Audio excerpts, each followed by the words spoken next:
नमस्कार, आप देख रहे हैं हेडलाइंस 24 समाचार चैनल। आइए रुक करते हैं आज की खबरों की ओर। प्रगतिशील पेंशनर्स एसोसिएशन मध्य प्रदेश के प्रदेश अध्यक्ष ओम प्रकाश बुधोलिया ने बताया कि हमने सरकार के सामने अपनी बात रख दी है। अगर सरकार ने हमारी बात नहीं मानी तो आने वाले समय में संपूर्ण मध्य प्रदेश में एक बड़ा आंदोलन करेंगे, जिसकी समस्त जिम्मेदारी शासन प्रशासन की रहेगी, जिसमें लाखों की संख्या में लोग सम्मिलित होंगे। वो अलग बात है, लेकिन निर्वाचन की प्रक्रिया तो पूरी होके नहीं रही। कहते हैं हाँ भैया कोई बुराई नहीं है, अच्छी बात है।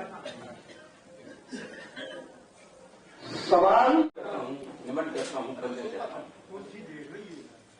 मैं अपनी बात चुनाव समिति के लिए पहले आपको बताना चाहूंगा कि चुनाव समिति प्रकाश Budholiya, प्रांताध्यक्ष progressive pensioners association Madhya Pradesh. हाँ, आज की जो बैठक बुलाई गई है, पहला तो यह है कि हमारा नया रजिस्ट्रेशन हुआ, उसके उपलक्ष्य में ये पहली प्रांतीय सम्मेलन आयोजित हुआ है और हमारी मांगें पुरानी हैं। हम पेंशनर एसोसिएशन के अध्यक्ष 10 साल से हैं और 15 साल से 20 साल से हमारा संगठन बना हुआ है। तो हम सिर्फ ये है कि हमको सबसे बड़ी बात यह है कि हमारी जायज मांगे सरकार नहीं मान रही है और हमारी जायज मांगे ये हैं कि सबसे बड़ा रोड़ा हमारा धारा 49(6) नाम की जो रीऑर्गेनाइजेशन एक्ट बना था 2000 में, उसमें है कि उसमें कुछ और है, पर इनके प्रचलन में ये है कि छत्तीसगढ़ की फाइल मध्य प्रदेश की फाइल छत्तीसगढ़, दोनों महीनों 6-6 महीने लटक जाते हैं, एरियर देते नहीं है, फिर हम लटक जाते हैं। तो यही है मांग उनके लिए, पहली मांग। दूसरी मांग ये है कि सब प्रांतों में और केंद्र द्वारा 46% की दर से महंगाई राहत दी जा रही है, मगर मध्य प्रदेश के अंदर अभी 42% से दी जा रही है। तो 4% पीछे क्यों है?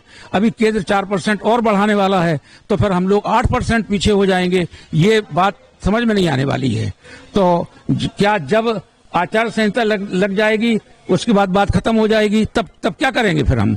तो आज हम चेता रहे हैं सरकार को कि ये हमारी ये मांग पूरी की जाए। दूसरा ये है कि सबसे बड़ी बात होती है कि जब आदमी रिटायर हो जाता है, वृद्ध हो जाता है, तो उसकी सबसे मेन समस्या होती है स्वास्थ्य। बीमार होता है, वो बीमार व्यक्ति के इलाज के लिए लाखों रुपए लगते हैं। कभी कभी कोई कैंसर हो गया, किसी को हार्ट का हो गया, किसी का कुछ हो गया, तो लाखों रुपए लगते हैं, वो उसके पास नहीं होते हैं, दवाओं के अभाव में मर भी जाता है। तो ऐसी स्थिति में हमारा सरकार से ये निवेदन है बारंबार कि भाई हमारा पैसा काट लें, मगर एक बीमा की योजना बना दें और उस बीमा की योजना बना करके जब हम संकट में हों, स्वास्थ्य ऐसी समस्या आ जाए, तो वही पैसा हमको मिल जाए। ऐसी कुछ हमारी प्रमुख मांगे हैं। मतलब 50,000 के ऊपर हैं। वैसे 5 लाख पेंशनर हैं, मगर अभी रेगुलर सदस्य हमारे 50,000 बन चुके हैं। 50,000 की आबादी है जिलों में, सब जिलों से लोग, सब जिलों में तहसील प्लेसेस में हमारे मतलब पेंशनर्स हैं, यूनियन बनी हुई है, पदाधिकारी हैं, अध्यक्ष हैं, कार्यकारिणी काम कर रही है। सरकार ने ध्यान नहीं दिया तो बड़ा आंदोलन देखने को मिलेगा। इसके बाद निश्चित रूप से बड़ा आंदोलन करना ही पड़ेगा। इसका निर्णय भी आज लेंगे हम। आज तो हमने सम्मेलन के रूप में सबको बुलाया है, सबसे निवेदन कर रहे हैं कि भाई आओ और मतलब इसमें एकाग्र होकर के काम करो। तिवारी जी बताएंगे कुछ। तिवारी, अध्यक्ष रीवा, उपरांत अध्यक्ष Madhya Pradesh progressive pension association Bhopal जी। आज की बैठक ये प्रांताध्यक्ष का निर्वाचन हुआ है और निर्वाचन के संबंध में आज की बैठक बुलाई गई थी और आदरणीय बुधोलिया जी निर्वाचित हो चुके हैं। प्रांताध्यक्ष पुनः 4थी बार निर्वाचित हुए हैं, तो उनको बहुत बहुत बधाई देते हुए और इस सम्मेलन को सफलता के लिए आदरणीय बुधोलिया जी और प्रदेश के सभी पेंशनर साथियों को बधाई देता हूं।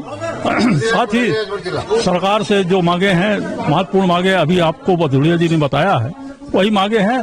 और धारा 49 एक बहुत महत्वपूर्ण मांग है, जो कि पेंशनरों के लिए बहुत परेशानी में डालने वाली मांग है, ये धारा है। तो इसको समाप्त कर देने से पेंशनरों के लिए बहुत हित होगा। तो ये मांग में सरकार कोई पैसा खर्च नहीं होना है। सरकार केवल इस मांग, ये छत्तीसगढ़ और मध्य प्रदेश दोनों सरकारों की तरफ से धारा समाप्त होनी है। तो अगर एमपी की सरकार इसमें पहल करेगी तो छत्तीसगढ़ की सरकार पहल करके, दोनों पार्टियों के एक ही पार्टी की सरकार है, तो ये थोड़ा आसानी हो जाएगी और पेंशनरों का एक बहुत बड़ा हित हो जाएगा अगर ये धारा समाप्त हो जाती है। पहली मांग हमारी है और ये जोरदार मांग है, सब पेंशनर से प्रभावित है। सबसे बड़ी बात यह है कि सरकार को इसमें कुछ पैसा देना नहीं है, तो ये बहुत आवश्यक मांग है। दूसरी मांगे तो चलती रहती हैं, आती जाती हैं, लेकिन ये, और दूसरा ये चिकित्सा का भी।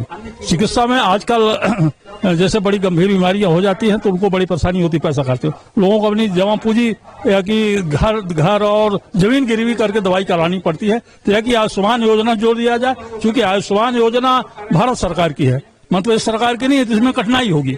तो हमारी जीवन मतलब चिकित्सा बीमा में हमारा पैसा काट के जो 250-300 रुपए हम देना चाहते हैं, तो जीवन बीमा का इस तरह किसी बीमा कंपनी को देके और इसको लागू किया जाए, तो इससे हमारे पेंशनरों को गंभीर बीमारी के लिए निजात मिलेगी। यही हमारी मांग है, बाकी सब ठीक है।